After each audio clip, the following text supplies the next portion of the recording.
Hello hello D bulk elements and F bulk elements का ये video number 4 होगा। इसमें हम लोग मेनली आज फोकस करेंगे ऑक्सीडेशन स्टेट पे। डी बल्क एलिमेंट्स के ऑक्सीडेशन स्टेट, वैलेंसी, इस वीडियो में हम फोकस करेंगे। सबसे पहले एक टॉपिक देखते हैं लोग, जो ऑलरेडी बोर्ड पे हम लिख भी दिए हैं। Predicting the thermodynamical stabilities of compounds on the basis of the I means ionisation enthalpy. तो कहता है कि किस ऑक्सीडेशन स्टेट में हम यहाँ पे देखेंगे कि किस ऑक्सीडेशन स्टेट में किसका कंपाउंड ज्यादा स्टेबल होता है। तो कहा जाता है कि ध्यान दिया जाएगा कि किसी भी एलिमेंट्स का कंपाउंड उसी ऑक्सीडेशन स्टेट में स्टेबल होता है जिस ऑक्सीडेशन स्टेट में रिक्वायर्ड आयोनाइजेशन एंथैल्पी का वैल्यू कम होता है। इसको मैं से यहाँ पे लिख देते हैं कि compounds of an element stable in which oxidation state having less value of ionization enthalpy, in which oxidation state having less value of ionization enthalpy, यानी कि compounds of an element stable in which oxidation state having less value of ionization enthalpy, यानी कि किसी भी compound का, किसी भी elements का वह कंपाउंड स्टेबल होता है, उस ऑक्सीडेशन स्टेट में स्टेबल होता है जिस ऑक्सीडेशन स्टेट में उसका आयोनाइजेशन एंथैल्पी कम होता है। क्लियर? जैसे कि यहाँ पे हम लोग देख रहे हैं कि निकेल का +2 ऑक्सीडेशन स्टेट में +1 +2 का दोनों को मिला ले तो 2.49 आयोनाइजेशन एंथैल्पी है, और निकेल का, और प्लेटिनम का हम देख रहे हैं कि 2.66 × 10⁻³ किलोजूल पर मोल आयोनाइजेशन एंथैल्पी है। लेकिन हम यहाँ पे देख रहे हैं कि थर्ड और फोर्थ आयोनाइजेशन एंथैल्पी का वैल्यू देखें तो निकेल का अधिक हो जा रहा है, प्लेटिनम का कम है। यानी कि इसके बेसिस पे हम कह सकते हैं कि निकेल का जो कंपाउंड होगा वह +2 ऑक्सीडेशन स्टेट में ज्यादा स्टेबल होगा in the respect of the +4 oxidation state, और प्लेटिनम का जो कंपाउंड होगा वह +4 ऑक्सीडेशन स्टेट में ज्यादा स्टेबल होगा in the respect of the +2 oxidation state. Clear? तो आप लिख सकते हैं कि on the basis of above data,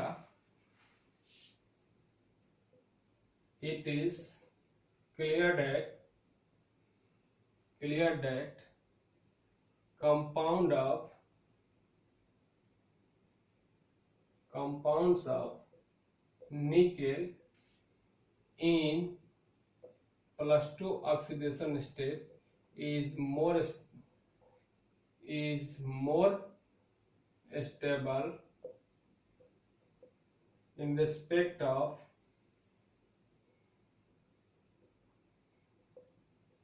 compounds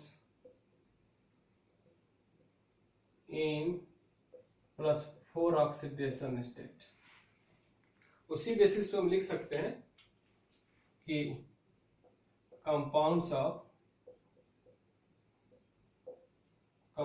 of platinum in +4 oxidation state is more stable, compounds लिखें तो आर लिख दें, are more stable in respect of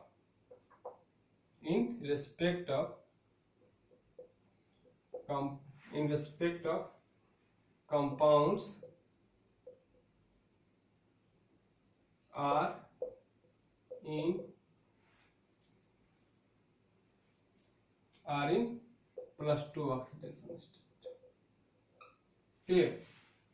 यानी कि निकेल +2 में ज्यादा स्टेबल होगा और प्लेटिनम +4 में। यानी कि हम कोई एग्जांपल लें, जैसे कि NiCl2 लिखें और NiCl4 लिखें, तो पूछेंगे कि ज्यादा स्टेबल कौन होगा, तो ये होगा। इसमें ज्यादा स्टेबल कौन होगा, तो ये होगा, क्योंकि +2 ऑक्सीडेशन स्टेट में है। इसी टाइप से अगर हम PtCl2 लिखें और PtCl4 लिखें और पूछे कि ज्यादा स्टेबल कौन होगा, तो कहेंगे कि यह होगा, क्योंकि यह +4 ऑक्सीडेशन स्टेट में है। क्लियर? उस टाइप से अब कॉम्प्लेक्स कंपाउंड वो भी आप देख सकते हो। तो आपको कुछ नहीं देखना है, आपको सिर्फ यह देखना है, क्या देखना है, तो आयोनाइजेशन एंथैल्पी। क्लियर? कि आयोनाइजेशन एंथैल्पी जिस ऑक्सीडेशन स्टेट के लिए कम होगा, उसी ऑक्सीडेशन स्टेट में कंपाउंड की स्टेबिलिटी अधिक होती है। इस बात को ध्यान रखना है, इस बात को ध्यान रखना है, बहुत बढ़िया से, बहुत अच्छे तरह से ध्यान रखना है। क्लियर? तो इसको हम अब मिटाते हैं और नेक्स्ट हम देखते हैं, टॉपिक लेते हैं standard reduction potential. Clear?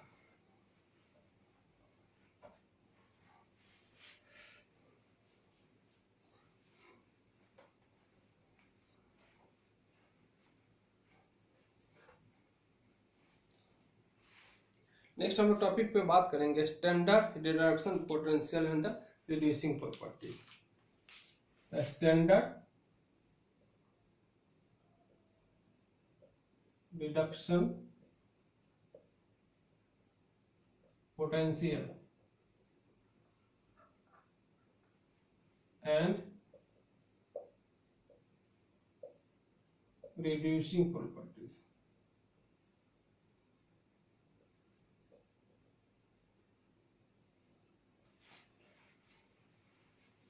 Clear?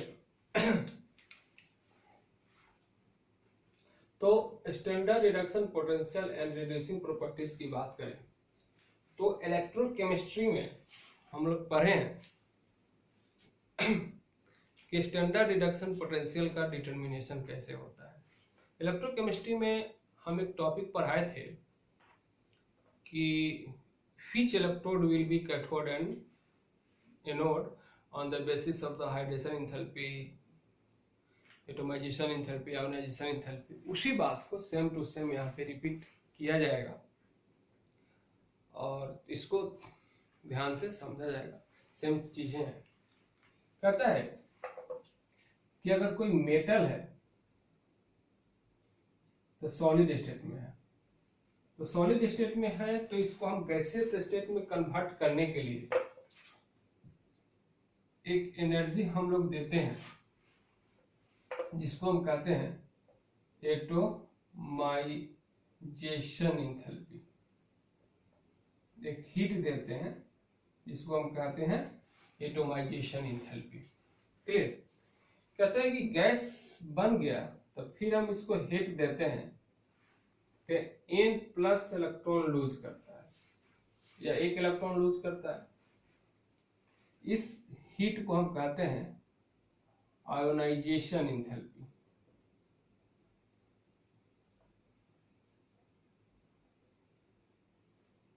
कहते हैं कि जब ये गैस फॉर्म में रहता है, इसको हम वाटर में डाल देते हैं तो Mn+aqueous बनता है और यहाँ से एक एनर्जी रिलीज करता है, रिलीज करते इसलिए माइनस साइन लगा देते हैं।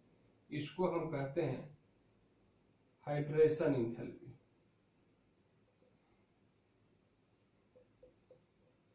क्लियर? तो कहता है कि यदि कहता है कि if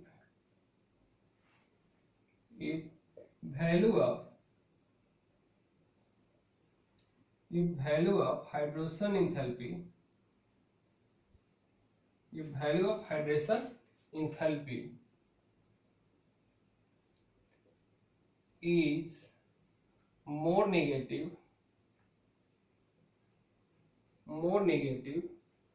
in respect of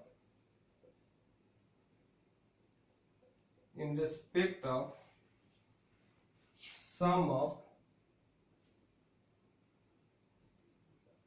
atomization enthalpy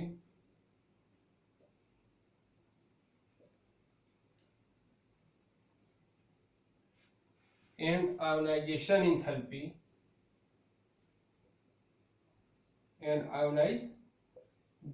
enthalpy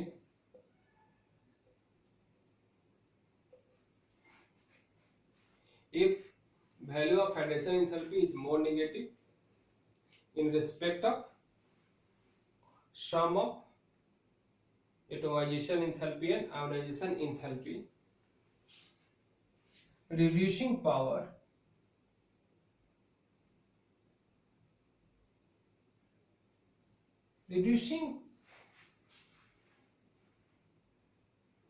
potential यानी कि standard reducing potential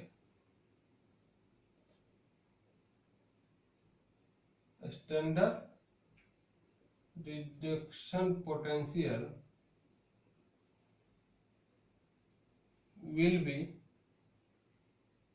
more negative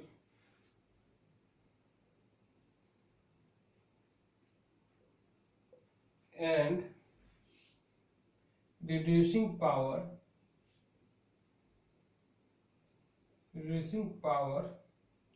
will be more reducing power जो होगा वहां पे ज्यादा होगा। क्लियर? एंड वाइस वर्सा लिख सकते हैं, एंड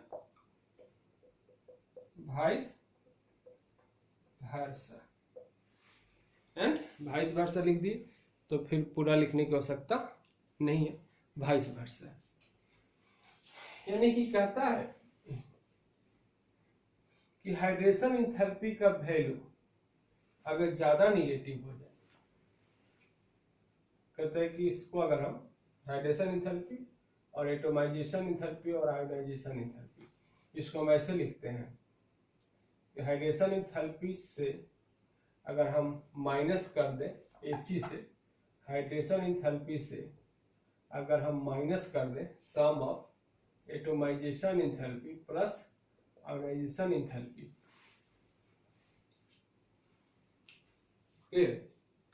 और एक निगेटिव साइन का मतलब है कि ये जो प्रोसेस होता है वो एक्सोथर्मिक होता है,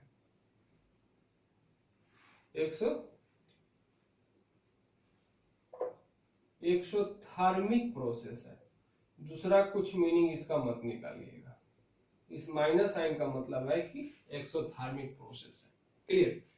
तो कहता है कि इसका वैल्यू अगर निगेटिव है तो इसका मतलब है कि रिड्यूसिंग पावर जो होगा, एलिमेंट्स का रिड्यूसिंग पावर जो होगा वह मोर होगा, अधिक होगा। और रिड्यूसिंग पावर अधिक है यानी कि खुद ऑक्सीडाइज होगा। जैसे कि Zn के केस में इलेक्ट्रो में हम लोग पढ़े थे कि Zn प्लस प्लस और 2 इलेक्ट्रॉन लूज करेगा तो इसका ऑक्सीडेशन होता है। और फिर यही रिएक्शन इस टाइप से अगर बैक चल जाए तो यह इसका रिडक्शन होता है। तो जितना तेजी से ऑक्सीडेशन होगा रिड्यूसिंग पावर उतना ही अधिक होगा, रिड्यूसिंग पावर उतना ही अधिक होगा। यानी कि इलेक्ट्रॉन देने की क्षमता जो है, इलेक्ट्रॉन लूज करने का क्षमता होगा, इलेक्ट्रॉन देने का क्षमता होगा उतना ही अधिक होगा। क्लियर? यानी कि एज ए होल इन तमाम चीजों से एक चीज निकल कर आया कि एटोमाइजेशन एंथैल्पी का वैल्यू कम हो जाए, आयोनाइजेशन एंथैल्पी का वैल्यू कम हो जाए और हाइड्रेशन एंथैल्पी का वैल्यू ज्यादा हो जाए। ज्यादा वैल्यू, ज्यादा निगेटिव मतलब कि हीट ज्यादा रिलीज करे, तो ऐसे कंडीशन में इलेक्ट्रॉन लूजिंग कैपेसिटी अधिक होगा और मेटल का रिएक्टिविटी अधिक हो जाएगा।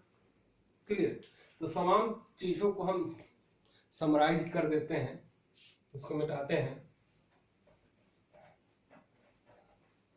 तमाम चीजों को समझ गए हैं, अब इसको समराइज कर देते हैं।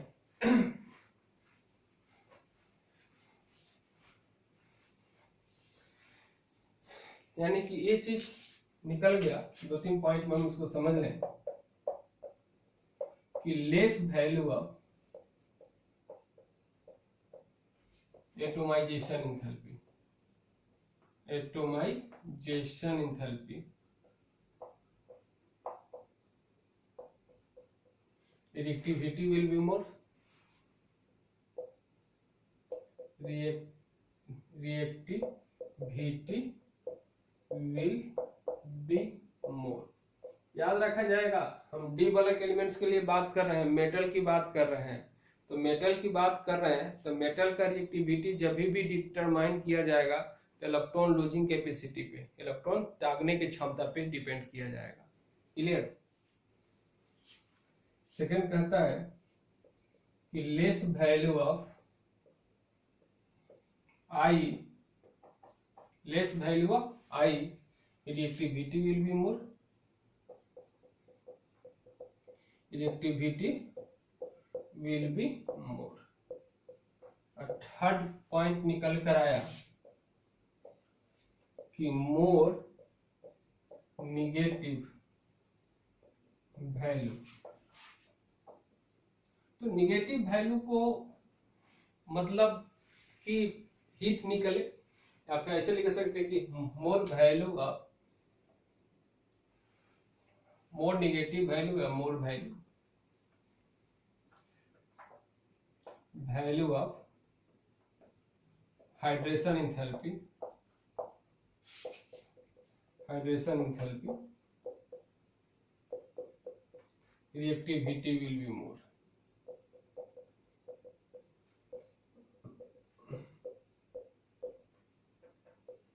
Reactivity will B.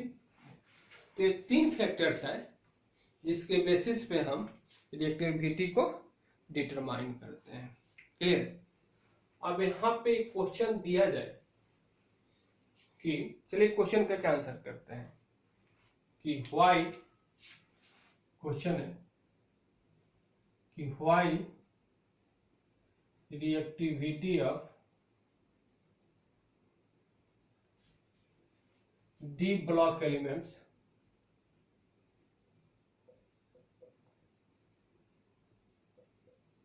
are less than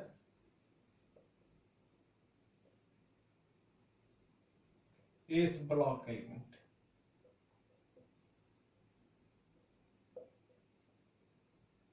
अब फिर इस क्वेश्चन को उल्टा भी कर सकते थे कि why reactivity of S block element are more than reactivity of D block elements। Clear. तो ये चीज तो आप लोग समझ चुके हो कि जो रिएक्टिविटी है वह 3 फैक्टर पे डिपेंड करता है। तो atomisation enthalpy D bulk elements का ज्यादा हो जाता है। चलिए इसको मिटा के फिर से स्पष्ट लिखते हैं कि एटोमाइजेशन एंथैल्पी जो होगा डी बल्क एलिमेंट्स का ज्यादा हो जाएगा एस बल्क एलिमेंट से, क्योंकि यहाँ पे मेटालिक बॉन्ड स्ट्रॉन्ग हो जाता है। फर्स्ट 3 टर्म में आंसर लिखते हैं कि atomisation enthalpy of, atomization enthalpy of D block elements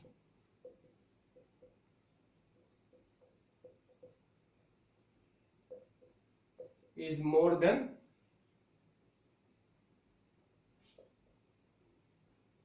S block element।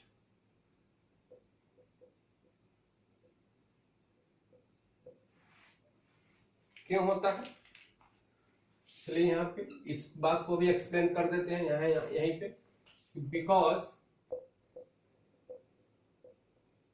because D block elements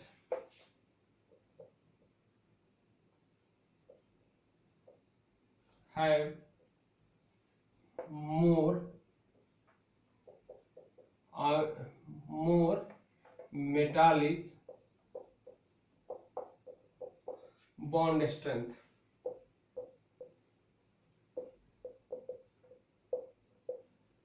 पीछे वाले वीडियो में हमने बात की है। तो मेटालिक बॉन्ड का स्ट्रेंथ ज्यादा होगा तो एटोमाइजेशन एंथैल्पी क्या होगा, ज्यादा हो जाएगा।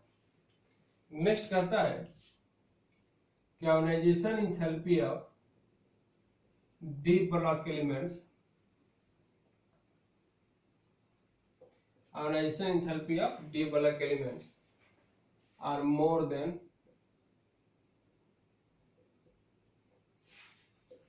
s bulk elements।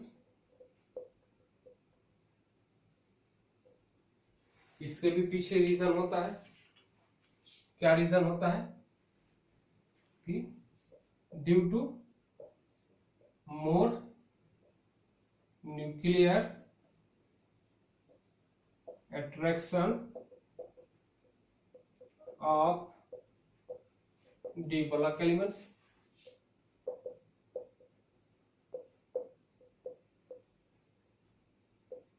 यहाँ पे न्यूक्लियर अट्रैक्शन जो होता है वह ज्यादा होता है।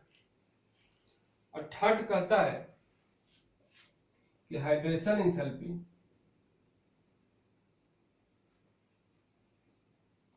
Hydration enthalpy of D block elements, hydration enthalpy of D block elements are less than s block element. Hydration enthalpy जो होता है और डी ब्लॉक एलिमेंट्स का कम हो जाता है एस ब्लॉक एलिमेंट से। तो तीनों के तीनों फैक्टर किसको फेवर किया, फेवर किसको किया, तो एस ब्लॉक एलिमेंट्स को, यानी कि एस ब्लॉक एलिमेंट्स का रिएक्टिविटी ज्यादा हो जाएगा, डी ब्लॉक एलिमेंट्स का कम हो जाएगा। तो यह रीजन है जिसके बेसिस पे हम कह सकते हैं कि डी ब्लॉक एलिमेंट्स जो होता है वह लेस रिएक्टिव होता है एस ब्लॉक एलिमेंट्स से। तो ये जो फैक्टर्स है जो उस पे रिएक्टिविटी डिपेंड करता है, क्लियर। तो आई फील हम लोग इस बात को समझ गए। चलिए इसको मिटाते हैं।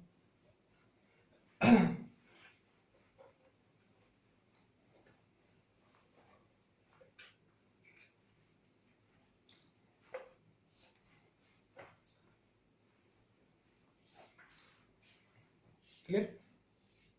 इसके बाद हम बात करते हैं कि variable oxidation state, variable oxidation state.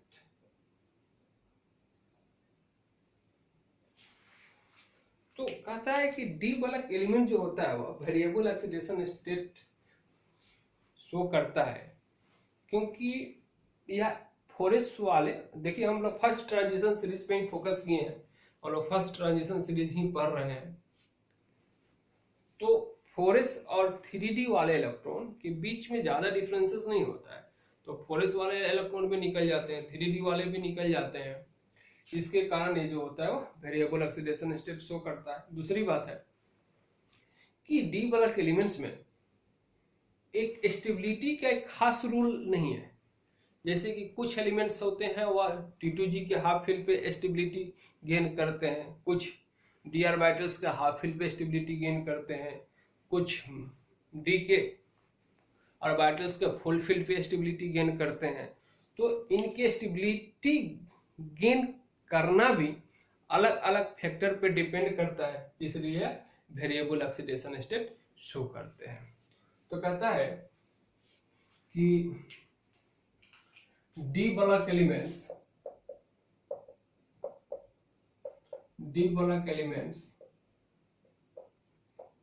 Show variable oxidation state because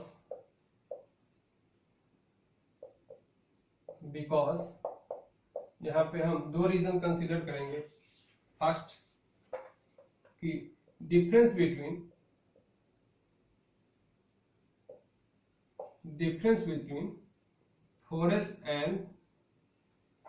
4s and 3D subcell are not more। मतलब यहाँ पे एनर्जी कर लीजिए, इसको पॉइंट, यहाँ पे एनर्जी डिफरेंस तो है, लेकिन बहुत ज्यादा इलेक्ट्रॉन फील्ड होने के बाद दोनों की एनर्जी लगभग पैटर्न में आ जाता है। नेक्स्ट कहता है कि stability of D block elements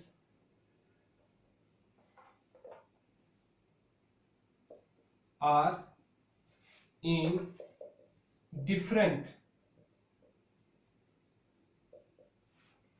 facts या डिफरेंट फैक्टर्स या मैनर्स। फैक्टर्स कौन कौन से फैक्टर्स होंगे? Half filled of T2G, half filled of T2G, next half filled of D subshell और full filled of D subshell. तो जो स्टेबिलिटी भी जो होता है इनका, ये अलग अलग मैनर में होता है और अलग अलग मैनर में स्टेबिलिटी होने के कारण ये जो होते हैं वेरिएबल ऑक्सीडेशन स्टेट शो करते हैं। कहता है कि ये ऑक्सीडेशन स्टेट जो शो करते हैं, कहता है कि एक नोट करके लिख देते हैं यहाँ पे कि D block elements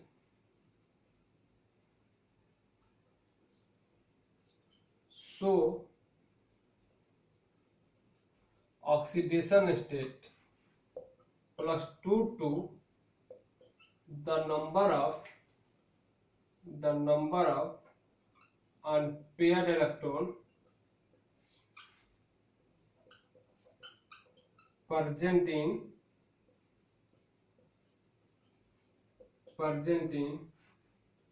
D subshell. इस बात को याद रखा जाएगा, कहां से कहां तक? +2 to the number of unpaired electron present in D subshell, यानी कि +2 से ऑक्सीडेशन स्टेट शो करना शुरू किया जाएगा और वहां तक शो किया जाएगा जहां तक अनपेयर इलेक्ट्रॉन होगा। इसको हम एक एक एलिमेंट्स में कर देखते हैं। क्लियर? तो इसको मिटाते हैं।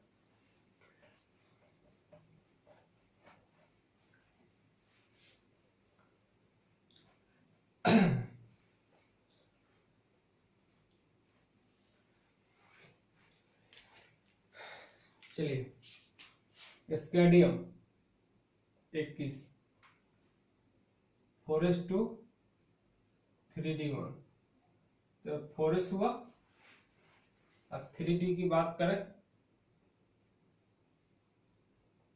तो 4s हुआ 3d, तो कितना ऑक्सीडेशन स्टेट शो करेगा?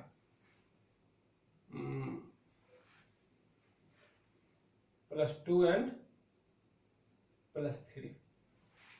+2 किसके कारण? इसके कारण। अब +3 यानी 2 इलेक्ट्रॉन और 1 इलेक्ट्रॉन यहां से निकलेगा, तो +2 भी शो करेगा, +3 भी। लेकिन इसका +3 ही ज्यादा स्टेबल होता है, +2 नहीं होता है। सब एक एक बात करके हम लोग देखेंगे। स्कैडियम, टाइटेनियम 22, 4s2 3d2, 4s 1 2, तो कितना शो करेगा? +2 +3 +4, इतना ऑक्सीडेशन स्टेट शो करेगा, +2 +3 +4। स्कैडियम, टाइटेनियम, वेनेडियम 23, 4s2 3d3 कितना शो करेगा?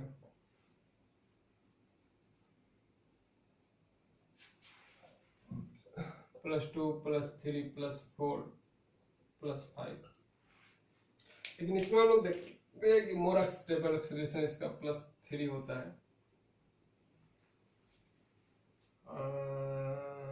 ना, +2 होता है। क्या होता है? +2 होता है। यहाँ पे देखा जाता है कि मोर स्टेबल +2 होता है। Chromium 24 4s2 4s1 3d5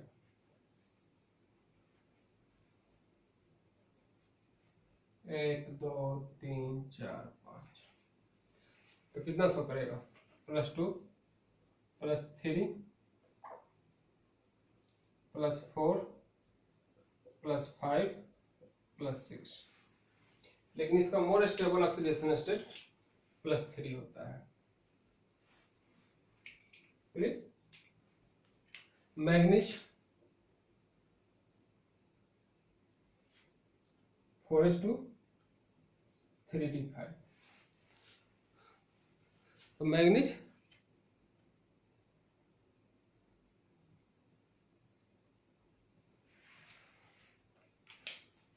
फोरेस to 3d5 यहाँ पे हम देखेंगे 1 2 3 4 5 ऑक्सीजन स्टेट क्या होगा? +2 +3 +4 +4 +5 +6 +7। तो मैग्नीज का मोर स्टेबल ऑक्सीडेशन स्टेट जो निकल कर आता है +2 होता है। क्लियर? +7 भी शो करता है लेकिन बहुत मुश्किल है। उसके बाद हम जस्ट आएंगे तो फिर ऑक्सीडेशन स्टेट क्या होगा? घटना शुरू कर देगा। क्यों घटना शुरू कर देगा? चलिए सी को मिटाते हैं, रिपीट कर देते हैं कि अगर हम बात करें Fe26 का तो 4s2 और 3d6 हो जाएगा। तो 4s2 और 3d जब 6 होगा तो क्या होगा? एक इलेक्ट्रॉन पेयर होगा। तो एक इलेक्ट्रॉन पेयर होगा तो इलेक्ट्रॉन के पेयर होने के कारण +2 और 4 को ही पेयर रहा तो +2 होगा, +3 होगा, +4 होगा, +5 होगा, +6 होगा। लेकिन मोस्ट कॉमन +2 +3 ही आता है। उसके बाद कोबाल्ट देखें तो 4s क्या हो जाएगा? 4s2 और 3d6 हो जाएगा, 3d7 हो जाएगा। तो 1 2 3 4 इस टाइप से। तो क्या इलेक्ट्रॉन बचा? यही पेयर बचा। तो +2 +3 +4 +5 इस टाइप से हो जाएगा। मोस्ट इसका +2 होता है। निकेल बात करें 28 तो क्या हो जाएगा? 4s2 3d8 1 2 3 4 5 6 7 8 तो क्या हो जाएगा? +2 +3 +4 मोस्ट इसका +3 होता है। कपर की बात करें, कपर 29 तो 4s1 3d10 हो जाएगा। तो 1 2 सारे इलेक्ट्रॉन क्या हो जाएंगे? पेयर हो जाएंगे। कपर को देखा जाए तो कपर में एक मेन इंटरेस्टिंग चीज ये रहा है कि कपर का +1 ऑक्सीडेशन स्टेट होना चाहिए, लेकिन ये +2 भी शो कर लेता है। इसकी चर्चा हम लोग करेंगे क्वेश्चन से। जिंक की बात करें 30 तक 4s2 3d10 तो सारे इलेक्ट्रॉन इसके पेयर हो गए। तो सारे इलेक्ट्रॉन पेयर हो गए तो सिर्फ और सिर्फ +2 ऑक्सीडेशन स्टेट शो करेगा, क्योंकि स्टेबिलिटी हो जाएगी इसकी 3d की। तो किस एलिमेंट्स का कितना पर स्टेबिलिटी होता है, एक एक क्वेश्चन करके हम लोग इस बात को समझेंगे कि stability of oxidation state in +2 +3 किसका +2 में स्टेबिलिटी होगा, किसका +3 में होगा, क्यों होगा, कैसे होगा। इसकी चर्चा हम एक एक कर करेंगे। क्लियर। सबसे पहले इंटरेस्टिंग चीज है कॉपर। कॉपर की हम लोग बात करते हैं, क्वेश्चन करके कॉपर की हम लोग चर्चा करते हैं। क्लियर। तो कहता है कि by the electronic configuration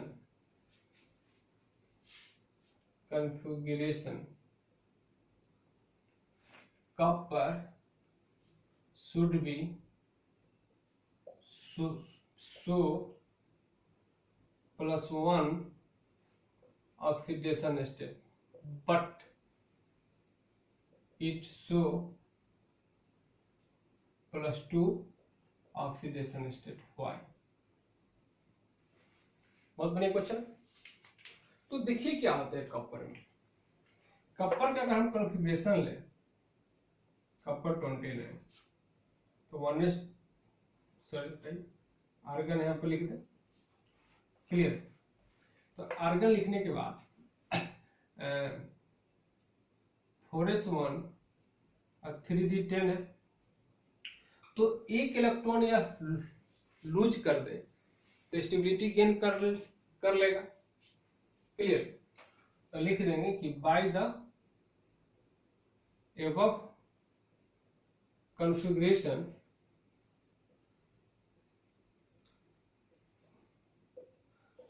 copper form compound in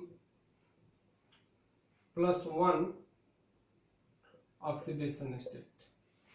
बात सही है। कॉपर +1 ऑक्सीडेशन स्टेट में कंपाउंड बनाता है, जैसे Cu2O, Cu2S, ये सब कॉपर के क्या है, +1 ऑक्सीडेशन स्टेट के कंपाउंड है, बनाता भी है इस कॉन्फ़िगरेशन के बेसिस पे। लेकिन मोर इंटरेस्टिंग चीज ये है कि कॉपर का +2 ऑक्सीडेशन स्टेट में हाइड्रेशन इंथैल्पी ज्यादा होता है। इस बात को ध्यान रखा जाएगा। कॉपर का +2 ऑक्सीडेशन स्टेट में हाइड्रेशन इंथैल्पी ज्यादा होता है, इसलिए कॉपर क्या करता है कि एक्वस मीडियम में जब भी कंपाउंड बनाएगा तो +2 ऑक्सीडेशन स्टेट में बनाएगा। इस बात पे ध्यान दिया जाएगा। कहता है कि hydration enthalpy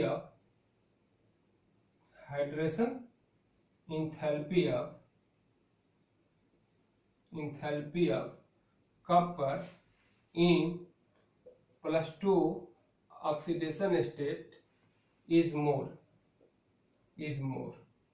That's why copper form compound in aqueous medium in +2 oxidation state. Aqueous medium में जब भी कंपाउंड बनाएगा तो +2 ऑक्सीडेशन स्टेट में ही बनाएगा, क्योंकि +2 का हाइड्रेशन इंथैल्पी इसका ज्यादा है। आप फिर कह सकते हो कि मोर नेगेटिव है। क्लियर। यहां से एक क्वेश्चन और लेते हैं, कॉपर का ही है, एक और क्वेश्चन लेते हैं।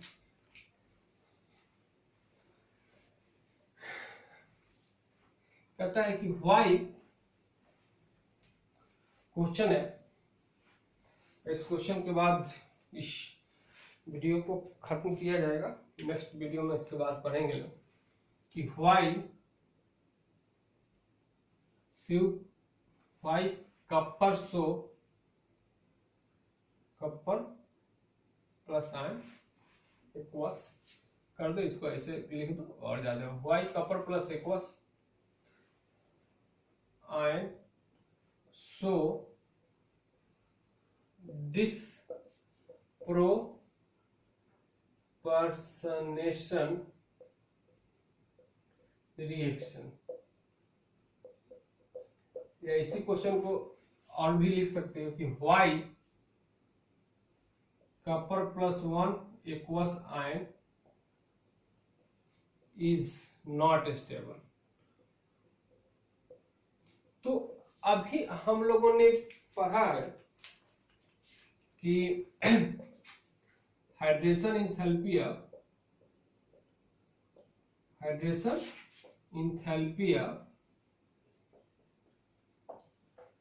copper plus 2 aqueous is more than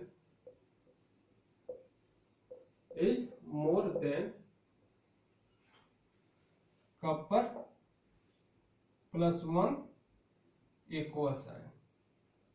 That's why यही कारण है क्या कि Cu plus aqueous ion is not stable in water or it show disproportionation reaction. तो एक नया टर्म आ रहा है डिस्प्रोपोर्शनेशन रिएक्शन। इसका मीनिंग क्या होता है, इसको हम जरा समझे लो।